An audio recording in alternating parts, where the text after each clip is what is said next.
Hello, good morning and welcome to The World Today Live on Metro TV. We are live on DSTV channel 277, live on Facebook and live on YouTube at Metro TV Ghana. Also on Twitter and on Instagram at Metro TV GH. I am Bright Nanakwesi Amani. Coming up in the next 60 minutes.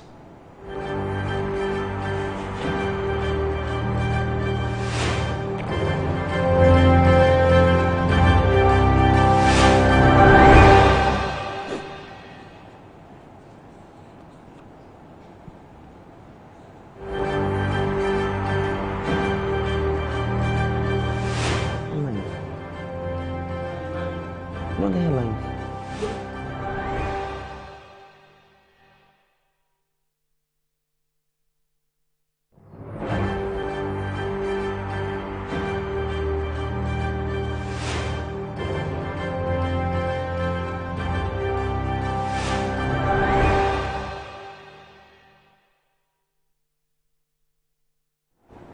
And so we're going to give you stories across the world, from Africa to Asia to USA, all over the continent here on News the World Today. Let's begin the story from Africa. And following the incident at Bamako's Grand Mosque on Tuesday, Mali's interim president Assimi Goïta has spoken.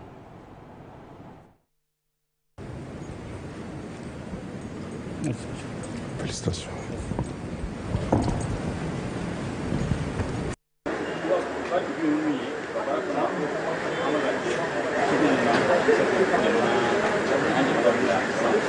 Non, juste la main. Non, ça va.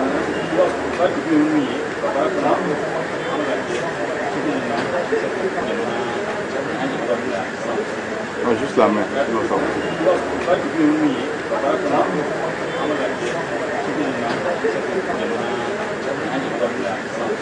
Non, juste la main. Non, ça va.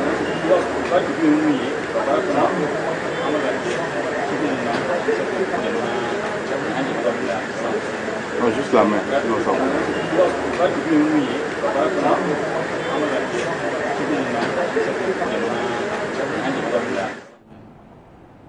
And in Afghanistan, rockets hit the Afghan capital on Tuesday, July 20, London, near the presidential palace during prayers for the Muslim festival of Eid al-Adha. But President Ashraf Ghani and many others calmly continue on praying at an outdoor gathering, TV images showed. 3 rockets landed outside the palace in Kabul, according to a spokesperson for the Interior Ministry, adding that there were no immediate reports of injuries. Taliban insurgents denied they were involved in the attack on the heavily fortified palace. Unlike some previous years, the Taliban have not officially declared a ceasefire for Eid religious holiday this week. Insecurity has been growing in Afghanistan in recent weeks, largely spurred by fighting in its provinces as US-led foreign troops complete their withdrawal and the Taliban launch major offensives, taking districts and border crossings.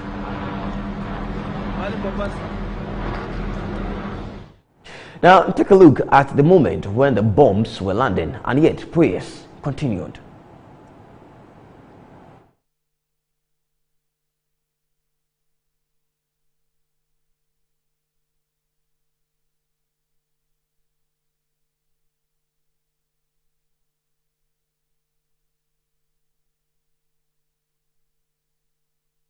And subsequent news bulletin. Still on What Today, President Vladimir Putin has inspected a prototype of a new Sukhoi 5th generation fighter jet that has been unveiled by Russia at its annual MAX air show with an eye on export markets. Now, the warplane, given the Project Day checkmate, is likely to be touted as a rival to the US F-35 stealth fighter.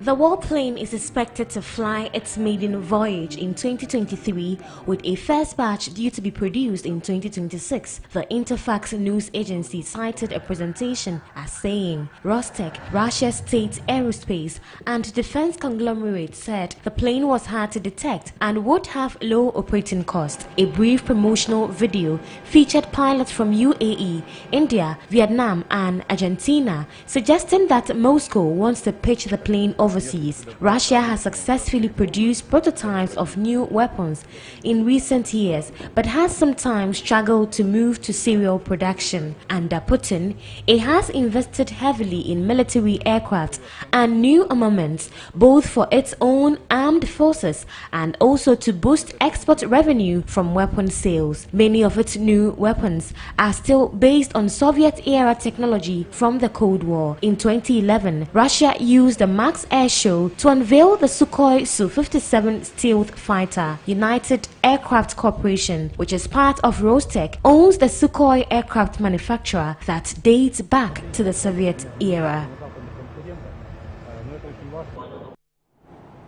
So let's now go back to Afghanistan and take a look at the moment when the bombs were landing and yet prayers continued. 3 rockets landed outside the palace in Kabul, according to a spokesperson for the Interior Ministry.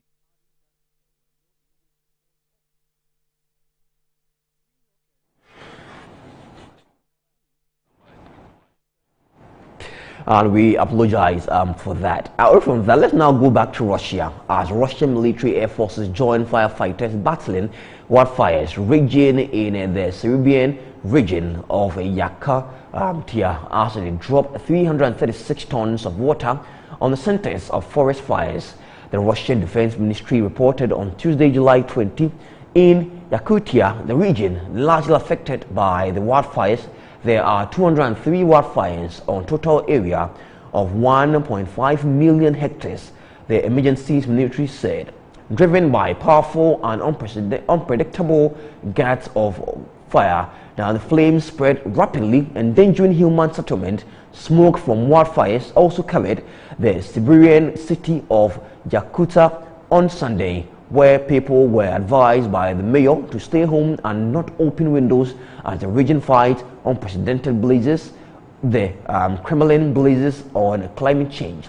Fires tear through Russian forest land every year, but they have become more intense in recent season amid unusually high temperatures across the northern Siberian tundra.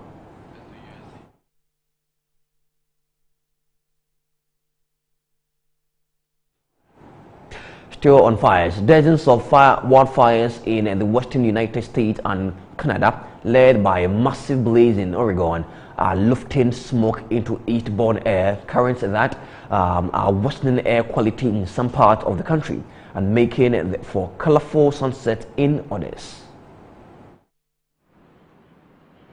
More than 80 large wildfires in 13 western states had charred nearly 1.3 million acres, an area larger than the state of Delaware, by Tuesday, according to National Interagency Fire Center in Boise, Idaho. But thanks to the jet stream and other cross-continental air currents, the regional disasters have been felt nationally. Wildfire smoke prompted an advisory from New York Health and Environmental Authorities on Tuesday for fine particulate matter as the region's air quality index hit 118, which is unhealthy for sensitive groups such as people with breathing problems. Indeed, smoke was seen occupying postcard views of the New York skyline during the day. The Bootleg fire, already the country's largest wildfire, grew by 24,200 acres overnight to nearly 388,600 acres, about half the size of Rhode Island, as nearly 2,200 personnel had managed to contain 30% of it,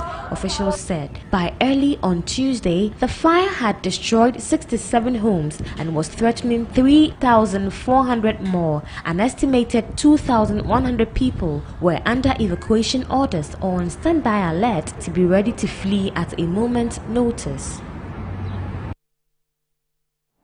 German Chancellor Angela Merkel traveled to Germany's flood zone for the second time on Tuesday and visited a supply center with CDU Chancellor candidate Armin Laschet. Food and sanitary supplies were piled up on the ground waiting to be distributed among people who have lost their homes in what is seen as the country's worst natural disaster in half a century. The heavy floods and mudslides killed more than 160 people in Germany, tearing through villages, sweeping away houses, roads and bridges, and highlighting gaps in how warnings of severe weather are passed on to the public. With the country about 10 weeks away from national elections, the floods have put the crisis management skills of Germany's leaders on the agenda, with opposition politicians suggesting the death toll revealed serious failings in flood preparedness. Government officials have rejected suggestions that they had done too little to prepare and said warning systems had worked. The Parliamentary Domestic Affairs Committee is due to meet next week to discuss how well the systems functioned. Are still in Germany. The cost of rebuilding infrastructure following floods in western Germany last week will be much higher than that after previous floods in Germany. German Chancellor Angela Merkel said on Tuesday, July 2021, I beg your pardon. Now, Merkel said the government will discuss using cell broadcast flood warning systems in the future, responding for criticism that people in flood-hit areas were not sufficiently warned of the danger.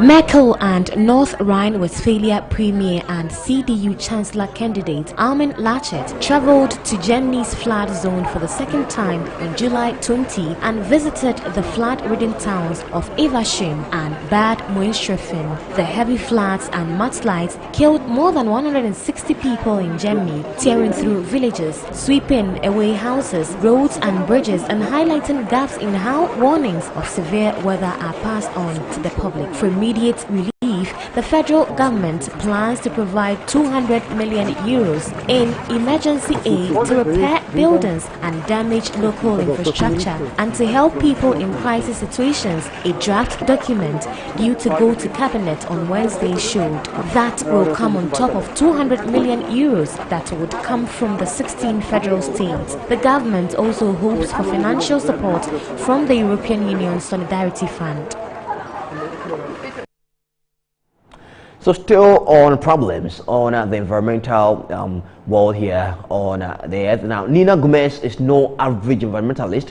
With bright pink goggles and just 4 years old, she picks trash with her father from the water along the beaches of Rio de Janeiro. With Nina in tow, Gomez sets out on a paddleboard into the pitches, but polluted waters of Rio Guanabara Bay, I beg your pardon, where she grabs plastic bottles and bags and puts them in a mesh net.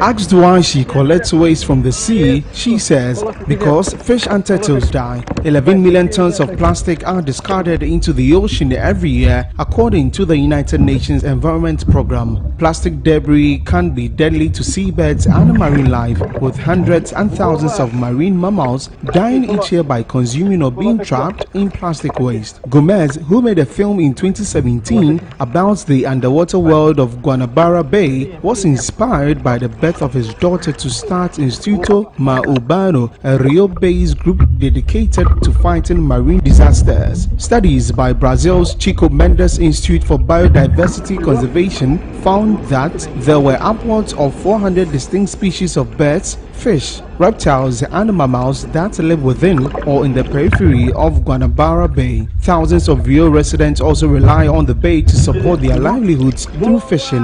More than 10 million people live in the area surrounding the bay. Gomez hopes that Nina's example will serve to inspire love and empathy and also help break public apathy that surrounds environmental protection in Brazil.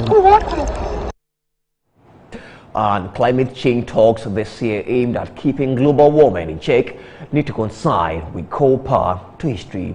The British president of the upcoming United Nations conference, Sharma, has stated Britain will host the next UN climate conference called COP26 in November in Glasgow, Scotland.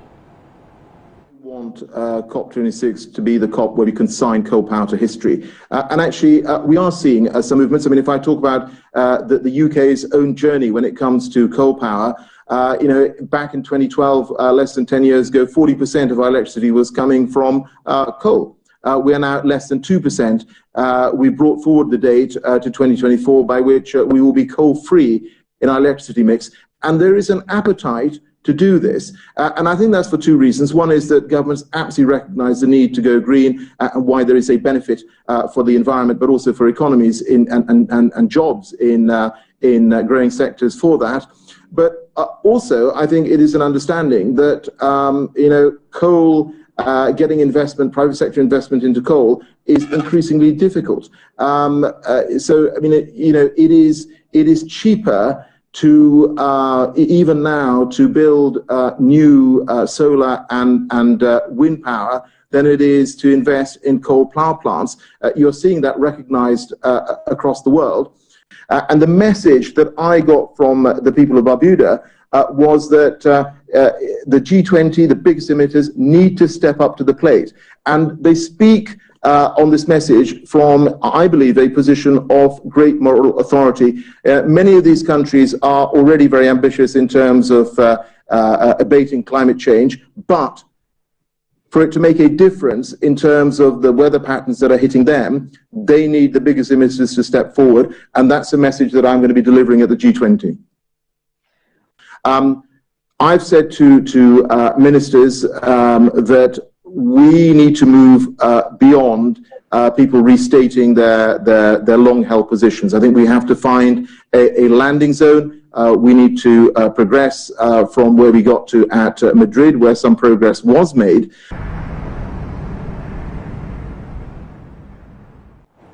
Still live on DSTV channel 277. This is The World Today. We are back from the break with more stories.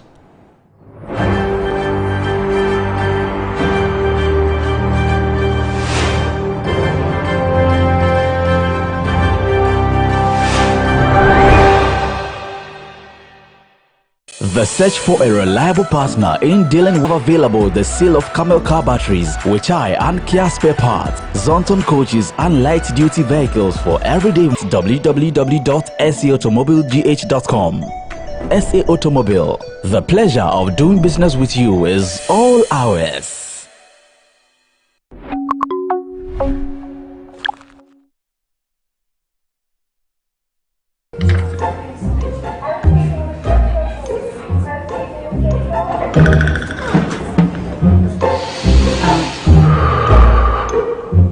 You're perfectly fine. Are you sure? Yeah. The right insurance means that you can get the medical help you need whenever you need it. You're okay. No, I doubt. With Cosmopolitan Health Insurance, you can get up to 80 Ghana cedis worth of insurance per night for up to 40 nights with just a premium of 5 Ghana cedis. All you have to do is dial *110# to access your Vodafone Cash menu, select financial services and follow the prompts to pay for your insurance wherever, whenever. Simple as that. Cosmopolitan Health Insurance, your medical care, our concern.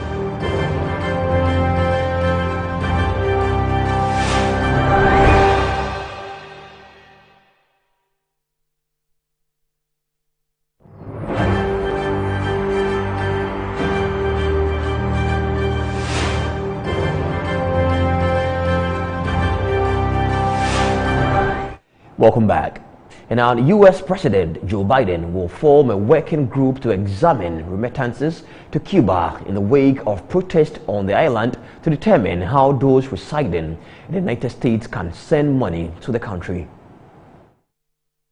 The United States is expected to soon announce initial steps as part of the Biden's administration's review of Cuba policy and in response to Havana's crackdown on the biggest street protest in decades, State Department officials said on Monday. The senior officials' comments further signaled that President Joe Biden was not ready to soften the U.S. approach after his predecessor, Donald Trump, rolled back a historic Obama-era detente with Havana, and that the latest Cuban arrest would have have a significant impact on any policy moves. Biden said last week he was not prepared to loosen restrictions for now on remittances or payments that Americans can make to their families on the island because of concern that the Cuban government would seize a large part of the funds. But Washington is looking closely at crafting a possible workaround to restore the flow of remittances, which was shut down under Trump. Thousands of Cubans staged spontaneous anti-government protests a week ago to demonstrate against an economic crisis that has seen shortages of basic goods and power outages. They were also protesting the government's handling of the coronavirus pandemic and curbs in civil liberties. Scores of activists were detained. The Cuban government has blamed the protests mostly on U.S. finance counter-revolutionaries exploiting economic hardship caused by U.S. sanctions.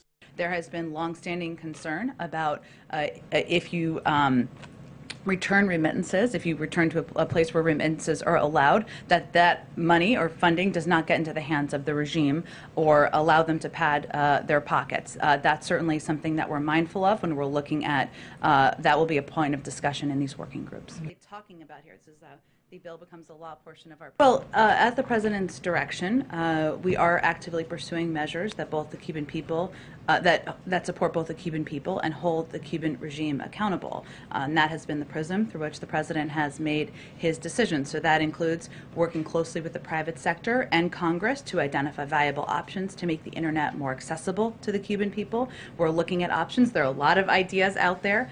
We are also looking to leverage our international organization partners to increase humanitarian assistance flows to Cuba and work with our international partners to both voice concern and put public pressure on, but also work with international organizations. The Treasury Department, via the Office of Foreign Assets Control, will continue to explore designated Cuban officials responsible for violence, repression, and human rights violation against peaceful protesters in Cuba, and we will form a remittance working group to identify the most effective way to get remittances directly into the hands of the Cuban people. Threatens European energy security.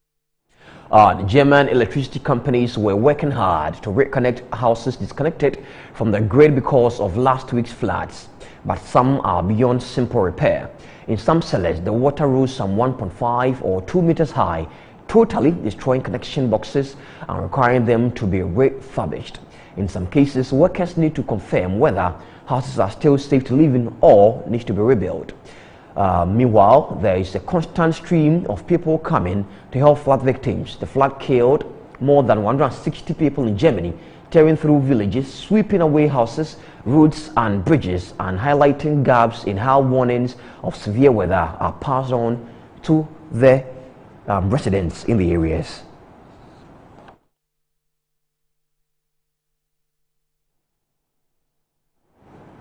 And now in health, Muslims in Lagos, Nigeria were out on Monday, July 19 in a last-minute rush shopping for Eid al-Adha, now which marks the end of the Ramadan season. So we are asking, how safe were they as they celebrated Eid yesterday?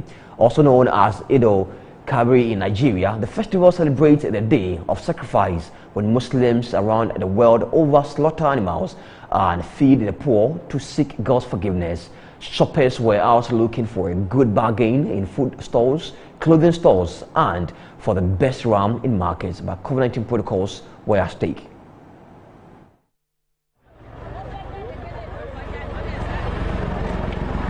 On Saturday, July 17, the government announced that it had put 6 states on red alert after seeing a worrisome rise in COVID-19 infections, urging people to curb gatherings and hold prayers outside the mosque. Nigeria masked Eid al-Kabir on Tuesday and Wednesday this week. The news has left many Muslims disappointed, but also taking precaution against the third wave of coronavirus infection. Nigeria, Africa's most populous nation, like most parts of the continent, is now facing a COVID-19 third wave after detecting the more transmissible Delta variant. For business owners, this has kept buyers away and sales low this season. This year's sales is too poor, but I'm not sure it's because of the COVID. It's just that people are not really buying. Maybe they didn't have much money and the ram are just too expensive. But maybe it's because of this, what is going on in the north. The head of the Presidential Steering Committee on COVID-19 said Lagos, Oyo, Rivers, Kaduna, Kano, Plateau and the Federal Capital Territory had been placed on red alert as part of preventive measures against the pandemic. We are preparing with our own face mask and the hand gloves, that's the hand sanitizer to protect ourselves. After praying finish, we go to kill our ram and enjoyment. We start enjoying the festival. We have already buying ram. COVID is not disturb our celebration, so we are going to do it by the name of Allah. We do it peacefully. The government said there was potential for wider spread of the virus during gatherings. They also suspended Deba, an annual Muslim festival in northern Nigeria, which is marked by colorful horse riding events watched by large gatherings. Away from Nigeria, a fully vaccinated White House official tested positive for COVID-19 offside and has mild symptoms, but was not found to have had close contact with White House principals of staff, a White House press secretary has announced.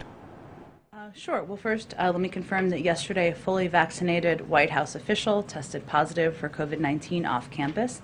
In accordance with our rigorous COVID-19 protocols, the official remains off campus as they wait for a confirmatory PCR test. The White House Medical Unit has conducted contact tracing interviews and determined no close contacts among White House principals or staff or the president. The individual has mild symptoms. We know that there will be breakthrough cases, but as this instance shows, cases in vaccinated individuals are typically mild. The White House is prepared for breakthrough cases with regular testing. This is another reminder of the efficacy of the COVID-19 vaccines against severe illness or hospitalizations. And of course, we wish our colleague a speedy recovery. Statement today, the United States is committed to working with the international. Well, our protocols are in alignment with the highest standards and the guidance of our public health experts. So let me just remind you all, because I'm sure you don't have it handy, to what those protocols are that remain in place.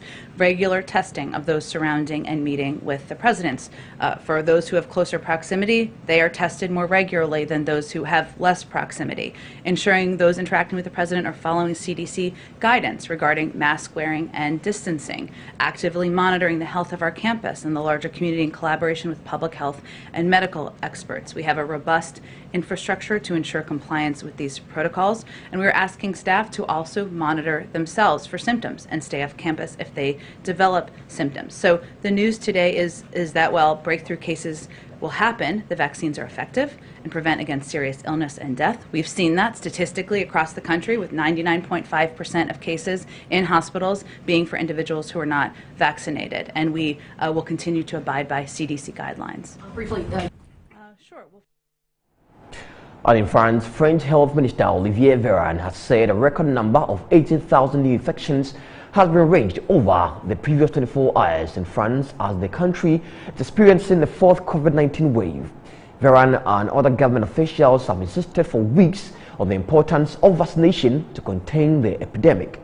The French government is set to institute new measures such as requiring a health pass in a wide array of venues for the start of August and making vaccination mandatory for health workers, which still account for some of the toughest in Europe.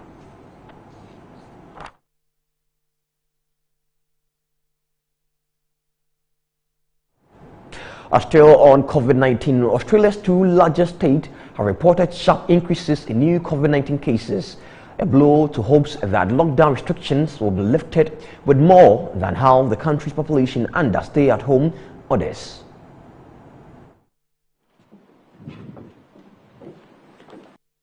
As a result of this record testing, we did have 110 cases to 8 p.m. yesterday.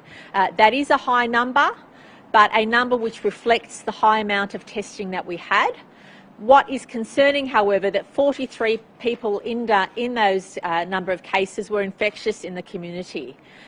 But please know that what we have prevented here in New South Wales is what we've seen around the world. In many jurisdictions, even when they've had much higher vaccination rates than New South Wales, they're recording thousands and thousands of cases a day. We have done incredibly well in keeping the numbers where they are, but we need to do better in order to live more freely, and that's why we're just asking everybody to please respect the rules in place. Look, our Freedom Days, when we get really in terms of the Delta strain, is we will be easing restrictions as we can, as soon as those infectious rates come down. But in truth, we won't live as freely as we need to or we would like until those vaccination rates increase. Now, that is one thing the New South Wales government can't control. We can't control the doses we get. But what I can assure you is as soon as we get those doses, they will be going into arms.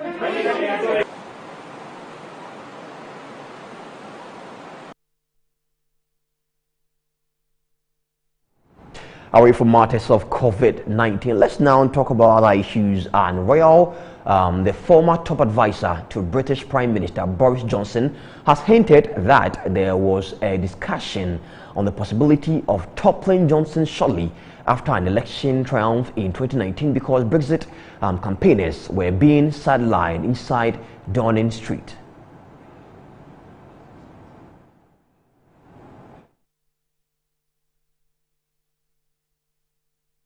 Right, and we'll give that visuals. And away from that, now royal officials clad in scarlet outfit took to the river Thames in traditional boats on Tuesday, July 20 for the annual Swan Upping ceremony, an 800-year-old tradition of counting the swans owned by Britain's monarch. Teams in old-fashioned skiffs will roll up a stretch of the river over the next 5 days to carry out the annual census of the birds, shouting all up when they come across a mewed swan and its family of young ones. Now, the ancient ceremony dates back to the 12th century when the English crown the first claimed ownership of all mewed swans, which have long curved necks, orange beaks and wide feathers. The annual event had to be cancelled last year due to coronavirus pandemic.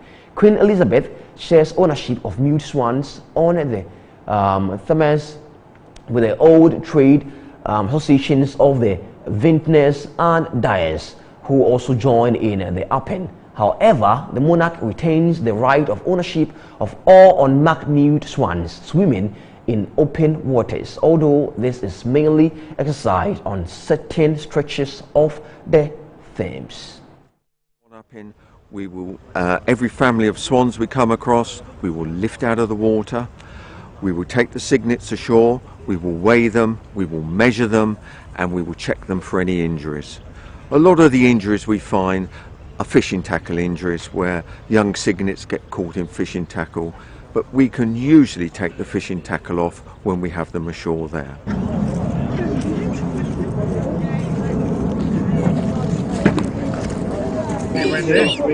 We see the swans time and time again, and they do mate for life. People always ask this question, do they mate for life? Yes, they do, but I often say that some sort of stray off a little bit like humans. Yes, and if they do stray off, they find another partner.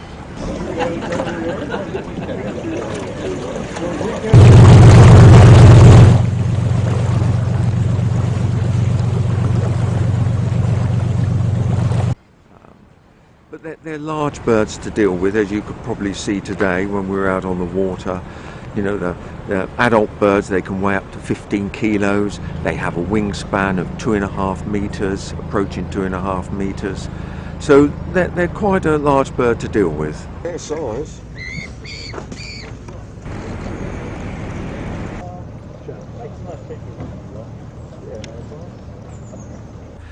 We've had more shootings and pollution problems in this last year than we've ever had before. The shootings, I think, really... You're still watching the World Today Live on Metro TV. Away from Britain, Iran, facing a fall in fertility rate, has launched a state-approved matchmaking app to promote marriages in the Islamic country, which restricts contact between unrelated men and women. Handam, developed by a state-affiliated Islamic cultural body, requires users to verify their identity and carries out psychological capability tests and gives advice for young singles seeking a marriage partner.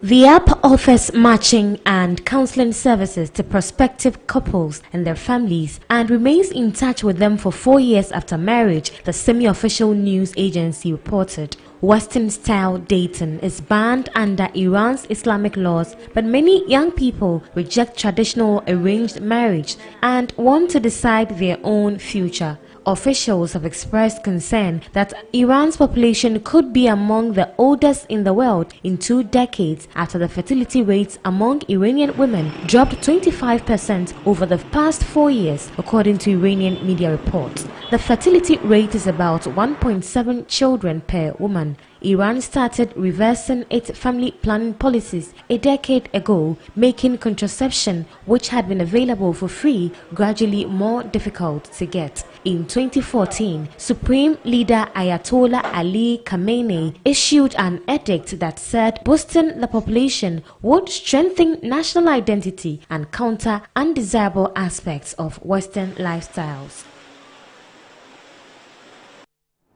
Let's now talk about science and space exploration as Jeff Bezos, the world's richest man, and 3 crewmates soared high above the Texas desert aboard his space venture Blue Origin's new Shepard launch vehicle on Tuesday, July 20, 2021, and returned safely to Earth.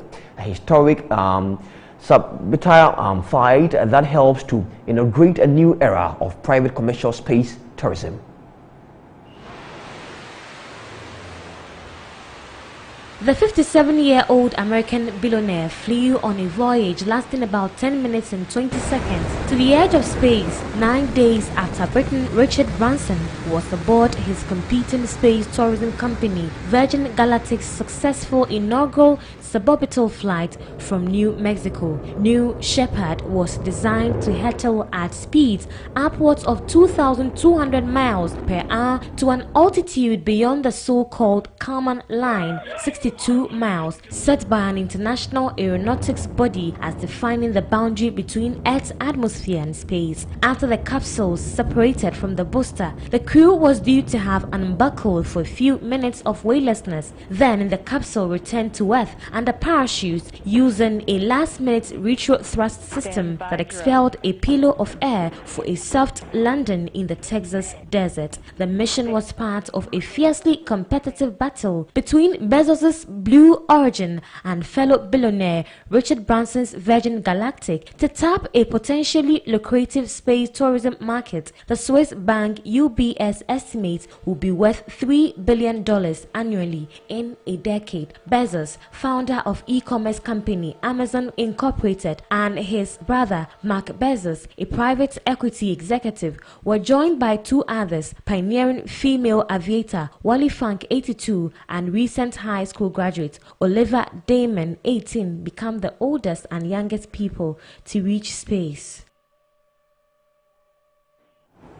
And still on space exploration, so the next opportunity for space exploration industry is to have more destinations in space. There are several companies out there that are working on private space stations, and in the next 10 years, it's likely for the world to have a half a dozen or more private space stations in orbit that people can actually go to. Chairman and CEO of Voyage Space, Dylan Thomas, talks about the many possibilities of everyone going to space.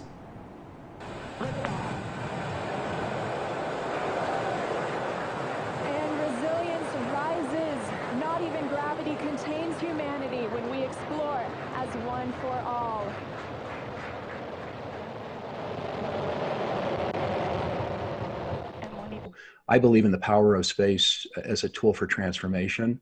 If you look at the Apollo program, it inspired an entire generation of scientists. So I think that's what it represents. And I think, you know, rich people today, middle-class people tomorrow, and hopefully everyday citizens in the future. So I think we're on that journey.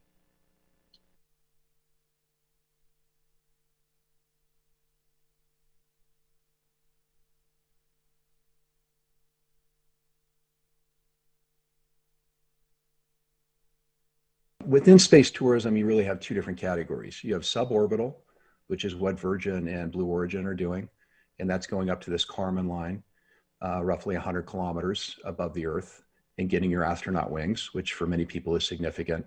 And then you have orbital flights. orbital flights is what SpaceX would be able to do, or the Boeing Starliner, or in previous iterations, the Russian Soyuz rocket taking tourists to the International Space Station.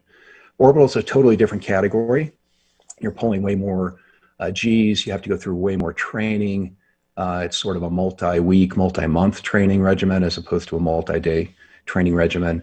And instead of it being a few $100,000 for suborbital, it might be 30 million, 40 million, 50 million to go to orbit. So those are the two main categories. Within orbit, orbital tourism, you have the opportunity to actually go to destinations. So we have the Inspiration 4 mission this fall. They're actually going to circle the Earth for 3 days in the capsule. They're not docking to the International Space Station, but they could. They'll conduct their final checks, prepare for arrival at the International Space Station. A very clear view from Crew Dragon. That looks incredible. I think the next opportunity for the industry is to have more destinations in space. There are several companies out there that are working on private space stations. So I think within the next 10 years, it's likely we'll have a half a dozen or more private space stations in orbit that people can actually go to. So I think that's kind of the next iteration. And then looking further downfield, going to the moon, I think is a real possibility. We have a couple of tourist missions scoped to do what's called cislunar, which is to go to the moon and around it and back, not landing. But that's also a very significant mission. But I do think we'll have moon tourism in our lifetimes. And then, of course, looking even further downfield, deep space, Mars, you know, Elon's got his sights set on Mars, as we know.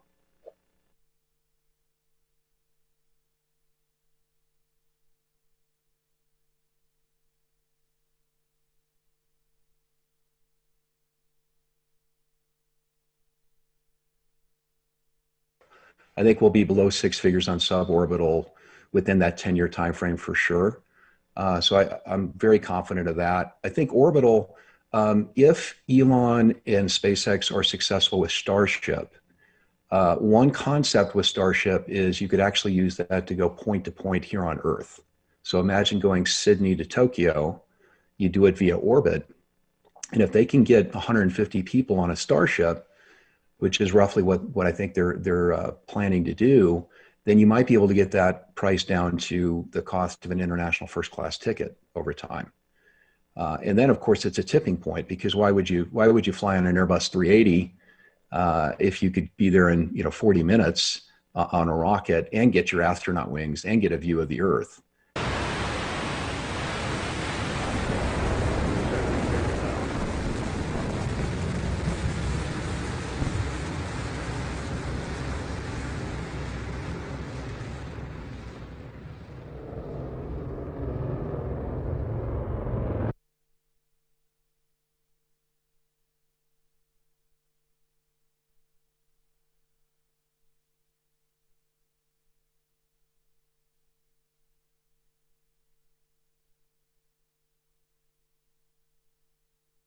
There's a vision of the future where...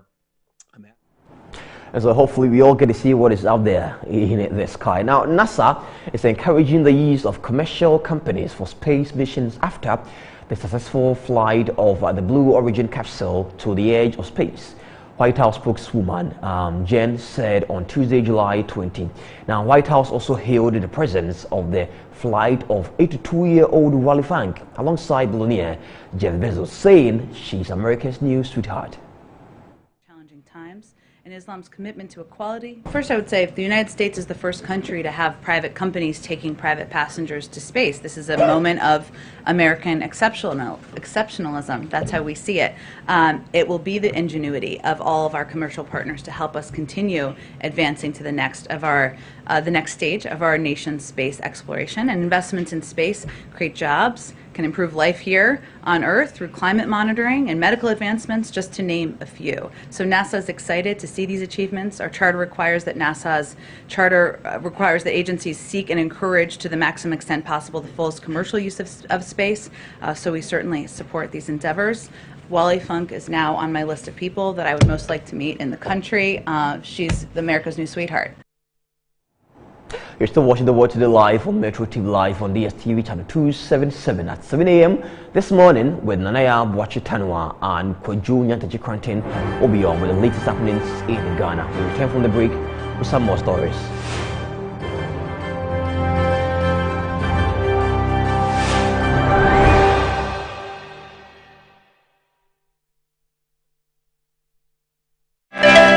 Bringing you Africa's creme de la creme's classiest hangouts, award shows, end-of-year parties, wedding, graduations, birthdays, fashion or corporate events. Metro Social has got you covered. We present Pizzazz with Je ne sais quoi. Give us a call and we will be there. Whilst at that, join us on Metro Social every Friday at 9:30 p.m. and a repeat on Saturdays and Sundays at 8:30 p.m. on Metro TV.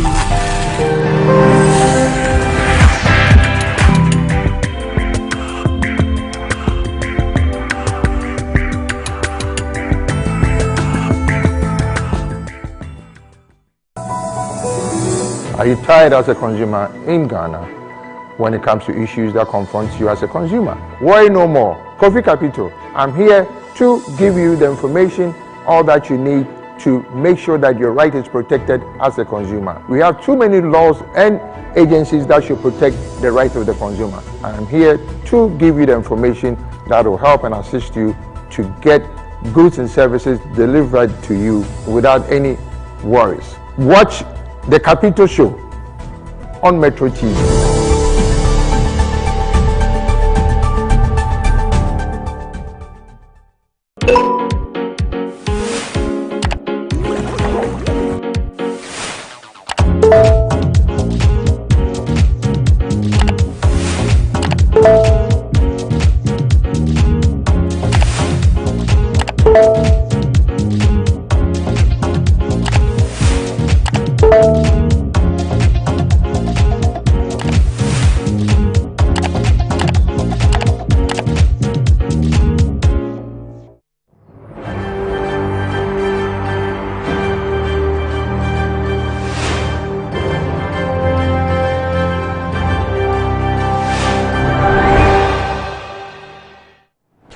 Welcome back. And now in sports, the Tokyo Olympics should go ahead to demonstrate to the world what can be achieved with the right plan and measures amid COVID-19 pandemic.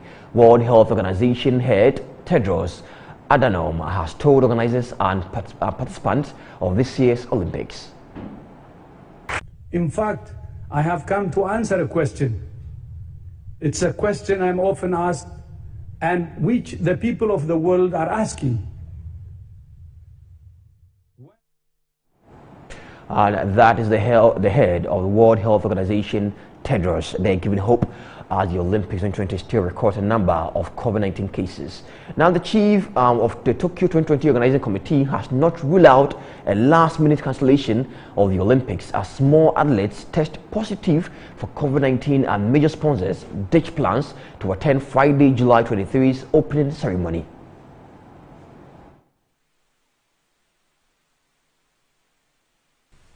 COVID-19 cases are rising in Tokyo, and the Games, postponed last year because of the pandemic, will be held without spectators. Japan this month decided that participants would compete in empty venues to minimize health risks. There have been 67 cases of COVID-19 infections in Japan, among those accredited for the Games since July 1, when many athletes and officials started arriving, organizers said on Tuesday. Japan, whose vaccination program has lagged that of most other developed nations, has recorded more than 840,000 cases and 15,055 deaths, and Games host city Tokyo is experiencing a fresh surge with 1,387 cases recorded on Tuesday. Muto, a former top financial bureaucrat with close ties to Japan's ruling party, is known for his careful choice of words, while officials are facing a domestic public public angry about coronavirus restrictions and concerned over a possible spike in cases triggered by Games attendees arriving from abroad. Organizers, for whom International Olympic Committee President Thomas Bach said cancelling the event had never been an option, have promised to keep the Games safe and secure. But experts see gaps in an Olympic bubble that mandates frequent testing and has been designed to limit participants' movement. Seiko Hashimoto, who sits along Moto as organizing committee president, said that safety measures introduced to reassure the Japanese public had not necessarily done so, and that she was aware that popular support for the Games had dropped.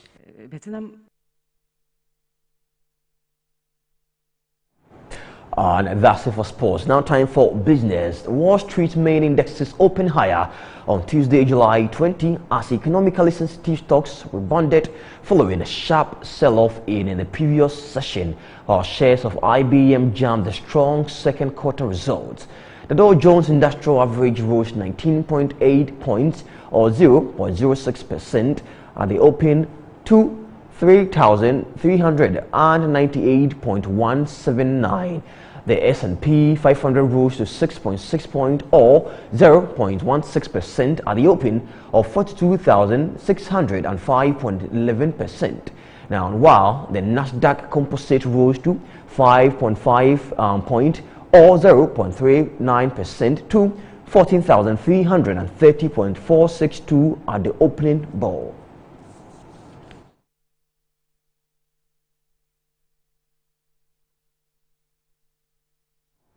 Away from that, now some lifestyle story. For New York artist Tanda Francis, the Black Lives Matter protest during the summer 2020 reflected a historic movement. So she jumped at the chance to create a permanent reminder and homage to those who took part. Francis took plywood used to board up storefronts across the city last year and turned it into a sculpture she's named Rocket Black.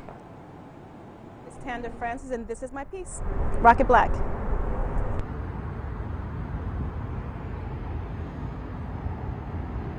To transform this plywood that was on the streets during the Black Lives Matter actual uprising is like, it's amazing. It's like a blessing to have that in my hands, like to have that as a material to work with, because you know it actually lived life on the street like during that time, and it had it has the markings of it too, to the point where I actually left a little bit of it here to remind us, to remind the people who visit it, like where this plywood has come from. In my work, I actually use the color black and actually try to like elevate it, kind of contrast to how it's been sort of stigmatized in our culture. So I just, you know, show it in the most divine light. And here we go, like this is like what we have here, Rocket Black.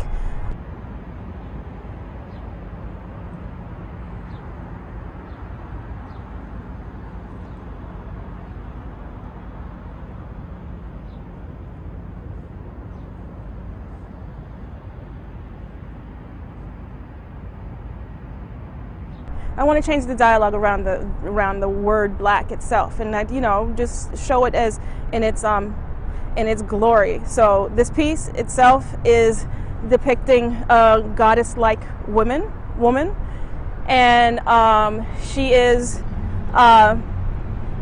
focused on here in the center of the piece. In the bottom of the piece, we have this shield.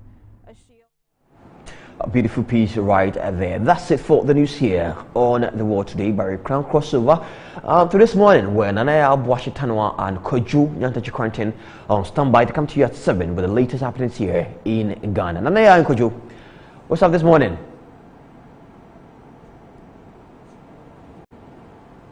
Hello, Nanaya and Koju. Yeah, Bryce, good morning. How are you? I'm well. Yourself? Oh, I'm also good. And how was your holiday yesterday? Working all day. We know that in some parts of the world, like Nigeria, the celebration continues today, being a Wednesday. So okay. I don't know if both of you have anything to do today, stay in connection with the other. Well, in Ghana here, we're back to work. Okay. Anyways, what's the latest here in Ghana?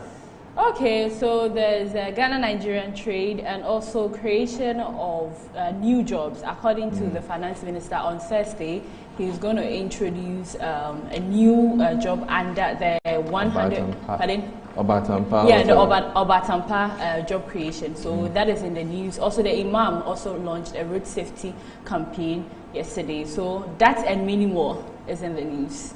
Some good news right there. Thank you, Nanaya, for watching and for joining the quarantine. They'll be on your screens at 7 a.m. with the latest happenings here in Ghana. For now, the headlines for the news is next.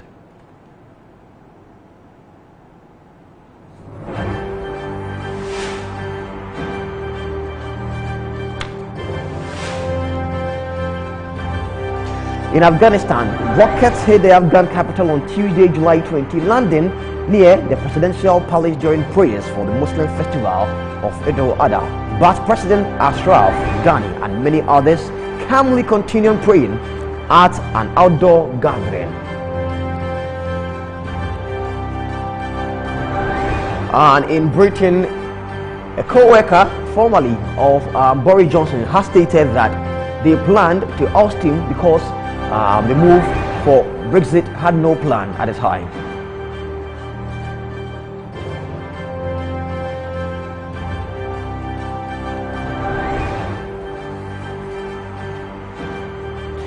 And in sports, the Tokyo Olympics should go on ahead to demonstrate to the world what can be achieved with the right plan and measures amid the COVID-19. Words of the head of World Health Organization, Tedros, as he gives hope for the Games.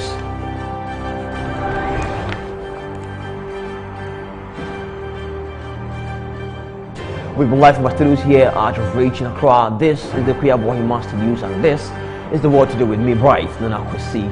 Tomorrow is another day. Good morning.